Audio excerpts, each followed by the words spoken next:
Hello दोस्तों, नमस्कार। मैं सभी लोगों का एचपी पाठशाला पे स्वागत करता हूँ। कल हमने 50 क्वेश्चन करीब किए थे। अब आज हम उसके आगे चर्चा करते हैं। तो क्वेश्चन नंबर 51 हम लोग देखते हैं क्या है।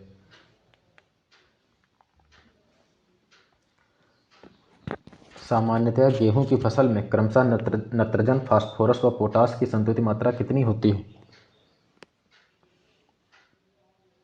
इसका ऑप्शन है बी सही, 120, 60 और 30। अगले क्वेश्चन पर हम देखते हैं।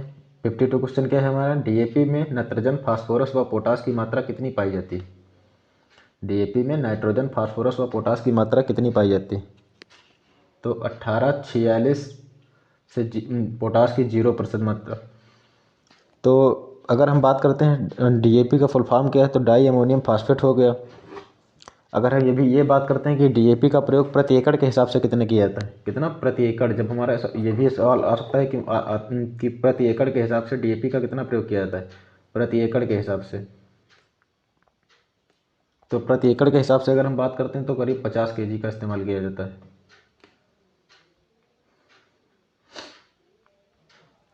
और अगर इसका फार्मूला पूछे क्या है, डीएपी का फार्मूला क्या है, तो इसका NH4 का होल टॉइज, NH4 का होल टॉइज 2HPO4, 2HPO4, ये हो गया हमारा फार्मूला। तो अगर डीईपी का प्रति एकड़ के हिसाब से पूछे तो 50 केजी। अगर इसके फार्मूले के बारे में बात करता है तो NH4 का होल टॉइज तथा HPO4। हम अपने अगले क्वेश्चन की ओर बढ़ते हैं। 53, धान में नत्रजन उर्वरक उपयोग क्षमता किसके द्वारा बढ़ाई जा सकती है? कह रहा है कि धान में नाइट्रोजन उर्वरक उपयोग क्षमता किसके द्वारा बढ़ाई जा सकती है। तो sulphur coated urea, urea super granules, नील हरित शैवाल। तो इसमें ए व बी दोनों आपका सही होगा, सल्फर कोटेड यूरिया के द्वारा भी और यूरिया सुपर ग्रेनुलस के द्वारा भी। अगला क्वेश्चन कह रहा है कि किसके मध्य संकरण करने से ट्रिटिकल तैयार किया जाता है? तो गेहूं एवं राई के मध्य अगर हम संकरण कराते हैं तो ट्रिटिकल हमारा तैयार होगा। तो अब इसके बारे में और थोड़ी जानकारी लेते हैं। वर्ष 1919 में रिम्पू के द्वारा इसका पहले प्रयोग किया गया था। वर्ष 1919 में अगर ये पूछा जाता है कि ट्रिटिकल का विकास कब किसके द्वारा किया गया, तो वर्ष 1919 में रिम्पू के द्वारा इसका विकास किया गया, रिम्पू के द्वारा। अपने अगले क्वेश्चन की ओर बढ़ते हैं। फेलेरिस माइनर किस कुल से संबंधित है? ग्रेमिनी कुल से संबंधित है, ग्रेमिनी कुल से संबंधित है। अमोनिकल उर्वरक को किस जोन में स्थापित करने से नत्रजन को हाथ से बचाया जा सकता है? तो आपका इसमें ऑप्शन बी सही होगा, रिड्यूस्ड जोन। हरित क्रांति किन फसलों में सबसे ज़्यादा सफल रही? गेहूं व चावल। हमने कल गेहूं व चावल पर भी चर्चा की थी कि चावल के उत्पादन में सबसे अग्रणी राज्य कौन सा है भारत का? पश्चिम बंगाल। वही गेहूं की अगर बात करते हैं, यानी खाद्यान्न फसलों की बात करते हैं, तो उसमें कौन सा अग्रणी राज्य है? वैश्विक स्तर पर हमने भी बात की थी कल, कौन से किसका उत्पादन, किसका क्षेत्रफल सबसे सर्वाधिक है? तो हरित क्रांति क्या है? हरित क्रांति भारत में किसके द्वारा लाई गई? MS स्वामीनाथन जी के द्वारा लाई गई। अगर हम बात करते हैं भारत की, जब हरित क्रांति की अगर हम भारत की का बात करेंगे तो MS स्वामीनाथन जी के द्वारा लाई गई। और ये खबर बहुत ही इंपॉर्टेंट है क्योंकि भी हाल ही में स्वामीनाथन जी काफ़ी चर्चा में भी रहे। अगर हम जब बात करेंगे भारत की तो उसमें MS स्वामीनाथन की जी, और जब वैश्विक स्तर की हम बात करेंगे तो नॉर्मल बोरलॉग जी का योगदान अतुलनीय रहा इसमें। तो हरित क्रांति का विकास किन फसलों में सबसे ज़्यादा रहा? गेहूं व चावल। और यह भी क्षेत्र आता है कि किन किन किन किन क्षेत्रों में सफल रही। तो पश्चिमी उत्तर प्रदेश, पंजाब, हरियाणा, इन क्षेत्रों में किन किन क्षेत्रों में सफल रही हरित क्रांति? तो पश्चिमी यूपी हो गई, पश्चिमी उत्तर प्रदेश, पंजाब हो गया हमारा, हरियाणा हो गया, पंजाब हरियाणा, इन क्षेत्रों में ये सर्वाधिक सफल रही थी। अगले क्वेश्चन की ओर हम बढ़ते हैं अपना। खाद्यान्नों का कीर्तिमान उत्पादन किस वर्ष में हुआ था? तो 2013-14 में कीर्तिमान उत्पादन जो हुआ था सर्वाधिक कब हुआ? 265 मिलियन टन। किस वर्ष में हुआ? 2013-14 में। धान की फसल में अकियोची रोग किसकी विफलता के कारण होता है? धान की जब फसल होती है उसमें अकियोची रोग जो होता है किसकी विफलता के कारण हो जाता है? हाइड्रोजन सल्फाइड की वजह। अब अकियोची रोग है क्या?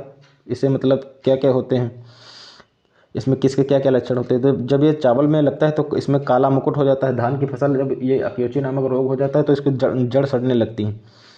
तो इसका सबसे प्रमुख लक्षण अकियोची रोग का क्या है? ये भी पूछा जाता है कि मतलब अकियोची रोग का जो धान में होता है सबसे प्रमुख लक्षण क्या है? तो इसका सबसे प्रमुख लक्षण ये है, जड़ जो होती हैं जड़ें इसकी सड़ने लगती हैं, जड़ें सड़ने लगती हैं। चावल में काला मुकुट देखने को मिलेगा आपको। ये भी पूछा जाता है काला मुकुट किस रोग का लक्षण है? तो काला मुकुट धान में लगता है, ये अकियोची के कारण हो जाता है। ठीक है, जरा हमें ये जो हमारा फाइलस मानव है इसके बारे में बात कर लेते हैं थोड़ा। फाइलस मानव की उत्पत्ति कहाँ है? इसकी उत्पत्ति क्या है? ये है क्या? फाइलस माइनर जो हमारी है ये हमारी घास है, एक प्रकार की यह घास है हमारी। अगर इसकी उत्पत्ति की बात करते हैं, इसका मूल निवास कहाँ है? तो उत्तरी अफ्रीका, यूरोप में ये पाए जाते हैं। इसका मूल निवास कहाँ है? तो मूल निवास इसकी अगर हम बात करते हैं तो उत्तरी अफ्रीका हो गया, यूरोप, इन क्षेत्रों में इसका मूल स्थान देखने को मिला। अगले क्वेश्चन की ओर अपने बढ़ते हैं। पीएच मान 4.0 पर किस फास्फोरस आयन की प्रधानता होती है? पीएच मान 4.0 पर किस फास्फोरस आयन की प्रधानता होती है? तो H2PO4 माइनस, H2PO4 माइनस। अगले क्वेश्चन की ओर हम बढ़ते हैं। गेहूं में प्रथम सिंचाई की किस अवस्था पर देनी चाहिए? गेहूं में प्रथम सिंचाई जो देनी चाहिए किस अवस्था पे देनी चाहिए? CRI अवस्था पे। CRI अवस्था में गेहूं में जब CRI अवस्था आ जाए तो गेहूं की प्रथम सिंचाई कर देनी चाहिए। अगले क्वेश्चन की ओर बढ़ते हैं। गेहूं में किसके उपयोग से फाइलरिस माइनर का नियंत्रण संभव? अभी हमने फाइलरिस माइनर पर बात की है, क्या है? यह एक प्रकार की घास है। इसकी उत्पत्ति की बात करते हैं तो यूरोप हो गया, उत्तरी अफ्रीका, इन क्षेत्रों में देखने को मिलती है। अब इसका नियंत्रण किसके द्वारा संभव है? तो आइसोप्रोटूरान के द्वारा इसका नियंत्रण, अगर इसका नियंत्रण पाना है तो आइसोप्रोटूरान का छिड़काव करना होगा। फाइलरिस माइनर के 1000 दानों का वजन कितना होता है? फाइलरिस माइनर जो हमारी घास है इसका 1000 दानों का वजन कितना होता है?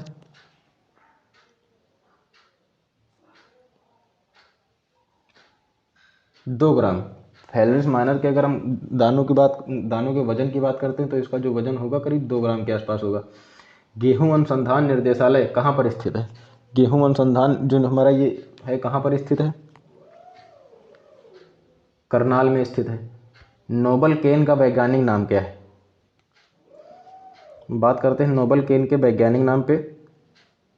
तो इसका वैज्ञानिक नाम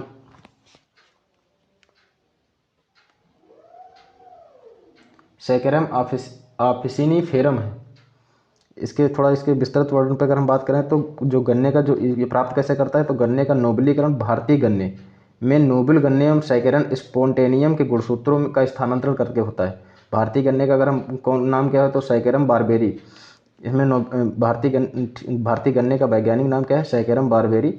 अगर गन्ने के नोबलीकरण में भारतीय गन्ने में नोबल गन्नेयम सैकरम स्पोन्टेनियम के गुणसूत्रों का स्थानांतरण करके प्राप्त किया जाता है। अगले क्वेश्चन की ओर हम देखते हैं अपना हमारा क्या है।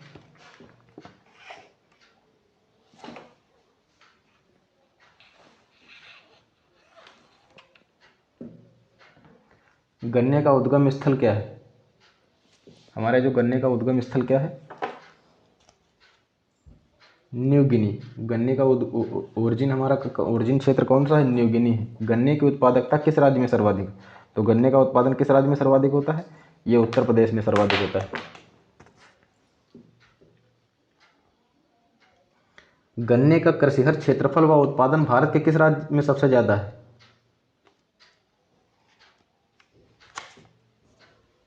ये भी उत्तर प्रदेश में है। अगर गन्ने की उत्पादकता की अगर बात करते हैं तो गन्ने की उत्पादकता किस राज्य की सर्वाधिक है? उत्तर प्रदेश की। अगर कृषिहर क्षेत्रफल की बात करते हैं तो भी उत्तर प्रदेश में सर्वाधिक है। गन्ने के टुकड़ों पर स्थायी जड़ें होती हैं, उन्हें हम क्या कहते हैं? जो हम अगर हम गन्ने का देखते हैं टुकड़े तो उन पर जड़ोनुमा संरचनाएं पाई जाती हैं, उन्हें हम क्या कहते हैं? सूट रूट्स कहते हैं। जैसे जो ये गन्ना हमारा ये हो गया गन्ना, तो ये जो आकृतियाँ इसमें पाई जाती हैं फिर इनसे छोटी छोटी ऐसे जड़ें लगी हुई होती हैं, तो इन्हें क्या कहते हैं? हम सूट रूट्स कहते हैं, सूट रूट्स। गन्ने का पुष्पक्रम क्या होता है? पुष्पक्रम की हम कल के लेक्चर में बात की थी हमने। तो गन्ने का पुष्पक्रम जो होता है उसे क्या कहते हैं? एरो कहते हैं। गन्ने के पुष्पक्रम को हम एरो कहते हैं। गन्ने की बढ़वार के लिए अनुकूल तापक्रम क्या होना चाहिए? गन्ने का अगर हमें अच्छे से ग्रो करना है तो उसके लिए उचित तापमान क्या होगा हमारे लिए? 26 से 32 डिग्री सेल्सियस। गन्ने की बढ़वार के लिए अनुकूलतम तापक्रम क्या होना चाहिए? 26 से 32 डिग्री सेल्सियस। अखिल भारतीय गन्ना अनुसंधान कार्यक्रम कब शुरू किया गया था? 1970-71 में। अधसाली गन्ने की रुपाई कब की जाती है? जो अधसाली गन्ने की, यह भी क्वेश्चन आ सकता है कि अधसाली जो है किसकी किस्म है? तो गन्ने की। और इसकी रुपाई अगर बात की जाए तो कब की जाती है? तो जुलाई अगस्त में इसकी रुपाई की जाती है। उगाने के लिए गन्ने के शीर्ष भाग का चयन करना चाहिए क्योंकि इसमें प्रचुर मात्रा में पाया जाता है ग्लूकोज पाया जाता है। गन्ने में क्या पाया जाता है? ग्लूकोज की मात्रा अधिक रहती है क्योंकि शर्करा उसमें अधिक पाई जाती है। गन्ने में शुगर ट्रांसलोकेशन क्या है? शुगर ट्रांसलोकेशन के लिए कौन सा तत्व आवश्यक है? शुगर ट्रांसलोकेशन होता है, इसमें शर्करा की मात्रा को प्रदर्शित करता है। और इसके लिए कौन सा तत्व क्या महत्वपूर्ण होता है शुगर ट्रांसलोकेशन के लिए? Xylem phloem. क्वेश्चन आता है कि जाइलम तथा फ्लोएम में से शुगर ट्रांसलेशन के लिए कौन सा महत्वपूर्ण है? तो फ्लोएम। अगर फ्लोएम हमारा नष्ट हो जाएगा तो शुगर का ट्रांसलोकेशन जो है वो रुक जाएगा। तो इसके लिए कौन सा तत्व महत्वपूर्ण है? पोटेशियम के।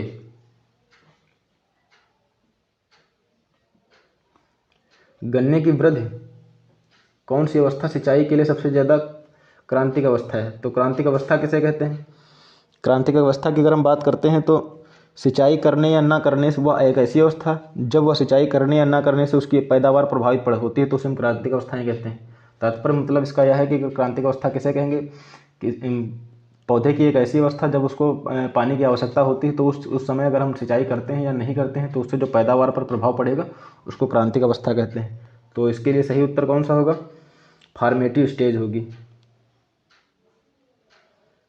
गन्ने की रोपाई के लिए कितने माह तक गन्ने की फसल में खरपतवार स्पर्धा बनी रहती है?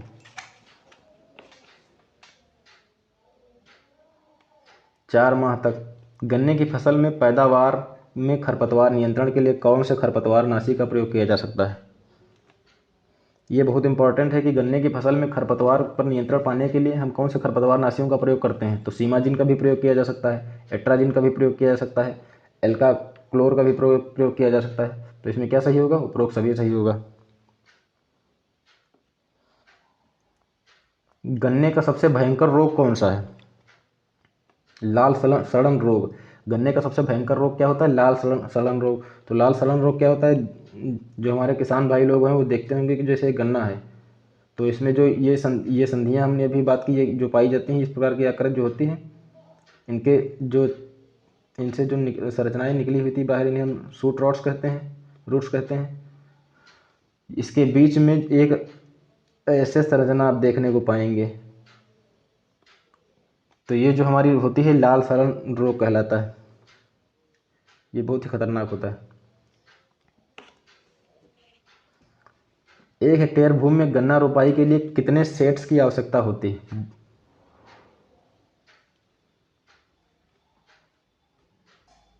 35,000 से 40,000 के बीच।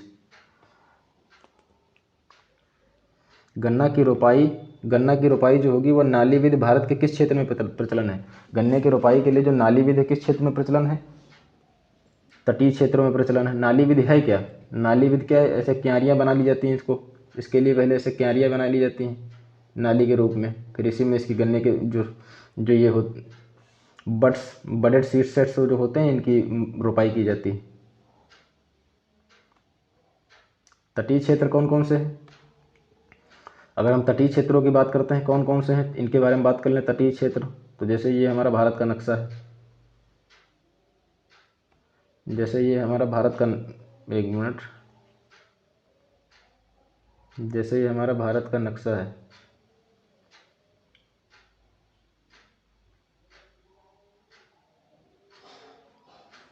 तो आपके जो ये इलाके हो गए, ये हमारा पश्चिमी घाट हो गया, ये हमारा पूर्वी घाट हो गया। तो जो ये इलाके हैं इनको हम तटीय क्षेत्र कहेंगे। क्या कहेंगे? जो ये हमारे इलाके हैं तटीय क्षेत्र है। ये सभी जो इलाके हमारे हैं ये तटीय क्षेत्र हैं। इन क्षेत्रों में जो गन्ने की रोपाई के लिए कौन सा तरीका प्रयोग किया जाता है? तो नाली विधि का प्रयोग किया जाता है। अगले क्वेश्चन पे अपने बढ़ते हैं। गन्ने की फसल में अधिक नाइट्रोजन देने से गन्ने के रस में शर्करा की मात्रा पर क्या प्रभाव पड़ेगा? अगर हम जब गन्ने की खेती करते हैं उसमें अधिक मात्रा में नाइट्रोजन का प्रयोग कर देते हैं तो गन्ने के रस पर क्या प्रभाव पड़ेगा, यह पूछ रहा है। तो शर्करा हमारी कम होने लगेगी। जब अधिक मात्रा में नाइट्रोजन का प्रयोग करेंगे तो गन्ने की जो मिठास होगी वह कम होने लगेगी।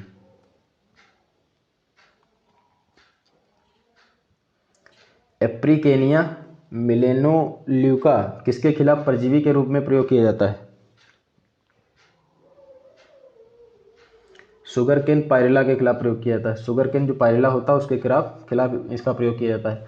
जो ये परजीवी होते हैं, परजीवी क्या होते हैं?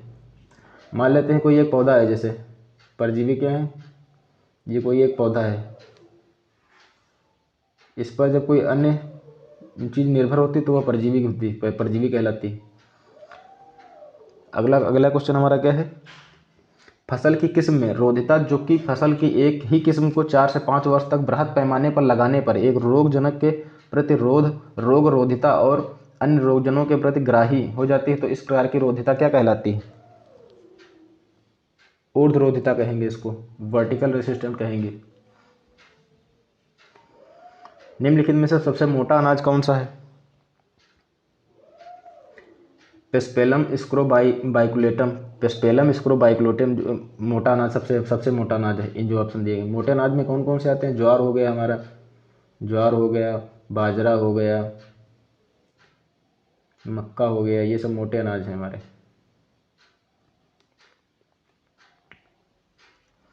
ये भी हाल ही में खबरों में भी रहे। दरअसल बात ये रही, इन पर एमएसपी की बढ़ोतरी लगातार की जा रही है, क्योंकि हमारे मोटे अनाज जो है इनका उत्पादन निरंतर कम हो रहा है, इसीलिए इनकी एमएसपी की बढ़ोतरी की जा रही है। तो ये खबरों में भी बने हुए हैं।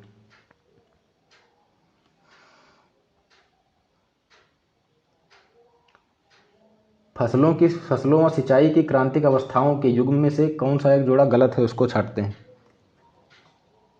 बाजरा बाली अवस्था, कपास फूल आने से पहले, गेहूं मुकुट जड़ बनते समय, मूंगफली फली के विकास के समय।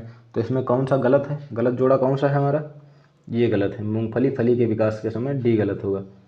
क्या कह रहा है? फसल व सिंचाई की क्रांतिक अवस्थाएं कौन सी हैं? तो मतलब संबंधित फसल के लिए जो कौन सी क्रांतिक अवस्थाएं हैं जो सिंचाई के लिए आवश्यक हैं। जैसे जब बाजरा में सिंचाई कब करी जाएगी? बाजरे की अगर हम बात करें तो सिंचाई कब करी जाएगी? जब बाली अवस्था पे, जब उसमें बाली आने लगेंगी तब उसकी क्रांतिक अवस्था होगी सिंचाई के लिए। फूल आने से पहले प्री फ्लावरिंग के इस्तेमाल, प्री फ्लावरिंग में किसका प्रयोग, किस फसल में प्रयोग किया जाएगा? तो कपास में। मुकुट जड़ बनते समय किसमें?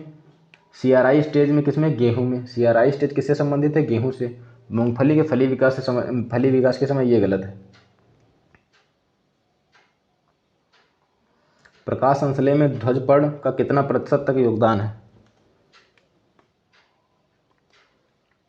तो 52% तक इसका योगदान है। ध्वजपर्ण पर कितना योगदान है, कितने प्रतिशत का योगदान है? तो 52% का हमारे योगदान है।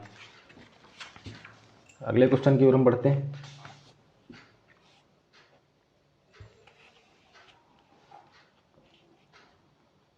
निम्न फसलों में से वह फसल कौन सी है जो दोनों सूखा व जलाभाव से प्रभावित होती है? मक्का। जलाभाव क्या किसे किसे कहते हैं? सूखा व जलाभाव। सूखा जब पानी का बहुत ही कमी हो, जलाभाव जहाँ पर जल का अभाव होता है, जल नहीं पाया जाता है, उसे हम जलाभाव कहते हैं। Drought and water logging. वाष्पोत्सर्जन को कम करने के लिए एट्राजिन का प्रयोग किया जाता है, क्योंकि यह वाष्पोत्सर्जन को कम करने के लिए किसका प्रयोग किया जाता है? एट्राजिन का प्रयोग किया जाता है। यह है क्या? रंध्रों के खुलने व बंद होने की क्रिया को प्रभावित करता है। जैसे वाष्पोत्सर्जन को कम करने के लिए जब हम एट्राजिन का प्रयोग करेंगे तो एट्राजिन क्या करेगा? एट्राजिन जो रंध्र हमारे खुलते व बंद होते हैं वाष्पोत्सर्जन की प्रक्रिया के लिए, तो ये उनको प्रभावित करेगा, तो उससे वाष्पोत्सर्जन कम हो जाएगा। वाष्पोत्सर्जन है क्या? वाष्पोत्सर्जन में जब पौधा अनावश्यक जल को शरीर से बाहर निकाल देता है तो उसको हम वाष्पोत्सर्जन कहते हैं। निम्नलिखित में से खरपतवारों व फसलों के युग में कौन सा युग्म सुमेलित नहीं है? टाइफा व गन्ना नहीं सुमेलित।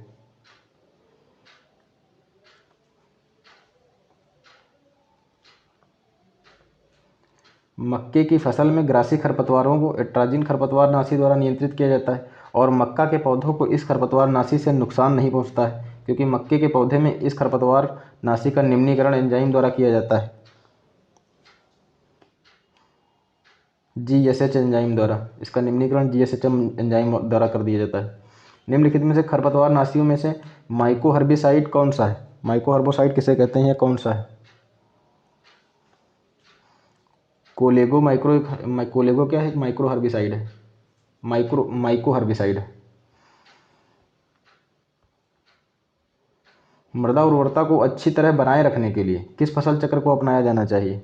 अगर हम चाहते हैं कि मिट्टी की उपज बनी रहे तो कौन सा फसल चक्र का प्रयोग करें? इसके लिए सबसे उपयुक्त होगा सोयाबीन, गेहूं तथा मूंग। ये दलहनी फसल है। सोयाबीन तथा गेहूं मूंग का प्रयोग करेंगे तो इससे अच्छी तरह मृदा की उर्वरता बनेगी।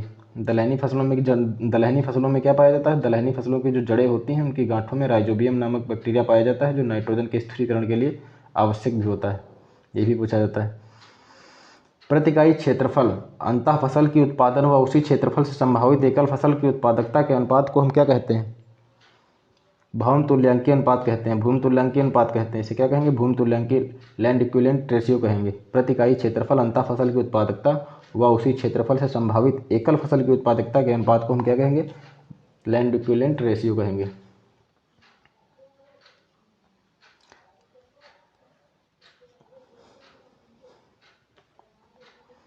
अंतरफसली किसे कहते हैं? इस पर अगर हम अंतरफसली सिस्टम क्या होता है? अंतरफसली सिस्टम यह होता है कि जब एक साथ कई फसलों को उगाया जाता है तो यह अंतरफसली सिस्टम के अंतर्गत आता है। क्वेश्चन क्या है? अंतरफसली सिस्टम से अनुकूलतम उत्पादन लेने के लिए कौन सा उर्वरक शेड्यूल काम में लेना चाहिए?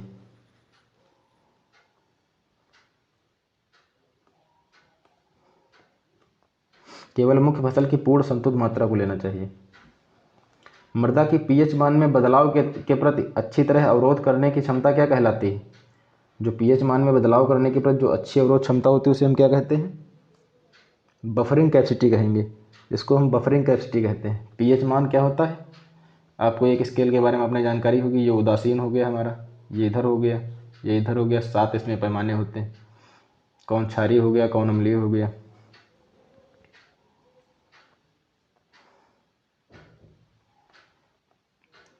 क्वेश्चन अगला क्या है? मृदा का यांत्रिक विश्लेषण किस नियम पर आधारित है? डार्सी के नियम पर, स्टोक्स के नियम पर, स्कोफिल्ड के नियम पर, ओम के नियम पर?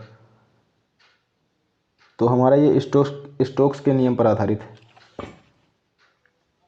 मृदा का यांत्रिक विश्लेषण क्या है? मृदा का यांत्रिक विश्लेषण क्या है? मोटे तौर पे कहें तो इसका हो गया हमारी मिट्टी जो है उसके जैविक गुणधर्मों के बारे में जानकारी एकत्रित करना। या साइंटिफिक रूप की अगर हम बात करते हैं तो मिट्टी में उपस्थित कणों की आकार सीमा का निर्धारण है, जिससे कुल शुष्क वजन के प्रतिशत के रूप में व्यक्त किया जाता है। इसके किस में व्यक्त किया जाएगा? कुल शुष्क वजन के प्रतिशत के रूप में। जो हमारी जो कुल शुष्क वजन होगा उसके प्रतिशत के रूप में, कुल शुष्क वजन के प्रतिशत के रूप में इसको प्रदर्शित किया जाएगा। ये मोटे तौर पर अगर हम कहें तो मिट्टी के गुणधर्मों की एक प्रकार की जानकारी को एकत्रित करने के लिए होता है। अर्धशुष्क व उपोष्ण परिस्थिति में अनुकूल उत्पादन लेने हेतु अंतरफसली तंत्र में कौन से प्लांटिंग जियोमेट्री अपनानी चाहिए? तो इसकी प्रोप्लांटिंग अपनानी चाहिए। अर्धशुष्क व उपोष्ण पारिस्थितिकी में कौन अनुकूलन उत्पादन लेने हैं तो अंतरफसली तंत्र में कौन सी प्लांटिंग जियोमेट्री अपनानी चाहिए? इसकी प्रोप्लांटिंग अपनानी चाहिए। ह्यूमिक एसिड ह्यूमस एक फ्रैक्शन है जो कि क्षार में घुलनशील व अम्ल में अघुलनशील है। ह्यूमिक एसिड जो ह्यूमस होगा वह क्षार में घुल जाएगा और अम्ल में नहीं घुलेगा। मृतिका की क्रिस्टल लेटिस में एक अणु के द्वारा दूसरे अणु का प्रतिस्थापन बिना किसी बदलाव के क्या कहलाता है? आइसोमॉर्फिक प्रतिस्थापन कहेंगे। इसे हम क्या कहेंगे? आइसोमॉर्फिक प्रतिस्थापन कहेंगे। मृतिका की क्रिस्टल लेटिस में एक अणु के द्वारा दूसरे अणु का प्रतिस्थापन, एक अणु का जो होगा वो प्रतिस्थापन किसी दूसरे अणु के द्वारा जब प्रतिस्थापन कर दिया जाएगा वो भी बिना किसी बदलाव के, तो उसको हम आइसोमॉर्फिक प्रतिस्थापन कहेंगे। तो थैंक यू दोस्तों, धन्यवाद आप सभी लोगों का। अगर वीडियो हमारा पसंद आया हो तो लाइक कीजिए, सब्सक्राइब कीजिए। नमस्कार, मिलते हैं कल अपने अगले लेक्चर में। बहुत बहुत धन्यवाद आप लोगों का।